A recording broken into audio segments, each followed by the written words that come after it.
Takmer 350-ročná lamačská kaplnka svätej Rozálie sa v lete v roku 2025 dočkala obnovy väžovej helmice. Cieľom bolo vymeniť poškodenú plechovú krytinu za nové medené platne a zrenovovať kríž, ako aj gulu pod ním, tzv. Makovicu. Predstihový archívny výskum zameraný na osvetlenie dejín celého objektu realizoval Patrik Baxa z Mestského ústavu ochrany pamiatok v Bratislave. Pôvodná helmica vznikla pravdepodobne v roku 1730, pričom ju pokryli šindom pomaľovaným červenou farbou. Tento krov bol odstránený o 51 rokov neskôr, keď ho nahradila nová konštrukcia, ale tiež obalená šindlom. Výmena krytiny sa uskutočnila aj v roku 1884, avšak ani vtedy nepoužili plech. Počas veľkej búrky, večer 18. júna 1911, do veže udrel blesk. Helmica začala horieť. Telegraficky privolaní hasiči z Prešporka spolu so svojimi lamačskými kolegami oheň rýchlo zdolali. Mesto za tento hrdinský čin vyplatilo hasičom z Lamača mimoriadnu odmenu. Podľa známeho archivára a historika Alexandra Hruščavu po požiari nasledovala oprava, počas ktorej bol na väžu umiestnený nový, ten súčasný kríž. Presvedčivé dôkazy však nemáme, a tak nemožno vylúčiť, že kríž pochádza už zo staršej obnovy, konkrétne tej z roku 1884.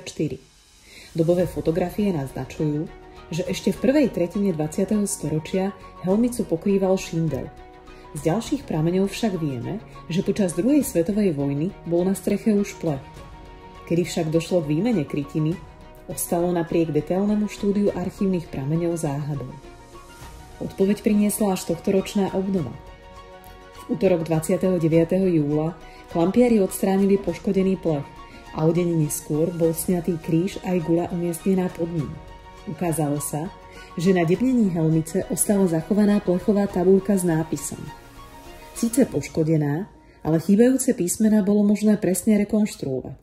Do plechu bolo vyrazené meno Karol Markus, údaj o jeho zamestnaní, klampiarsky majster a vtedajšia adresa, Krížna ulica 62 v Bratislave, ako aj dátum 15. júl 1932.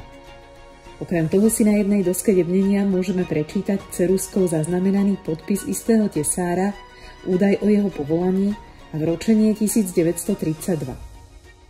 Aj vďaka týmto nápisom sme sa teda dozvedeli, kedy bola realizovaná výmena šindovej krytiny za plechovú a ktorí remeselníci sa podielali na obnove kaplnky svätej Rozálie v Lamači. Aj tento prípad ilustruje dôležitosť všetkých zdrojov, všetkých informácií a najmä potrebu spolupráce rozmanitých profesí.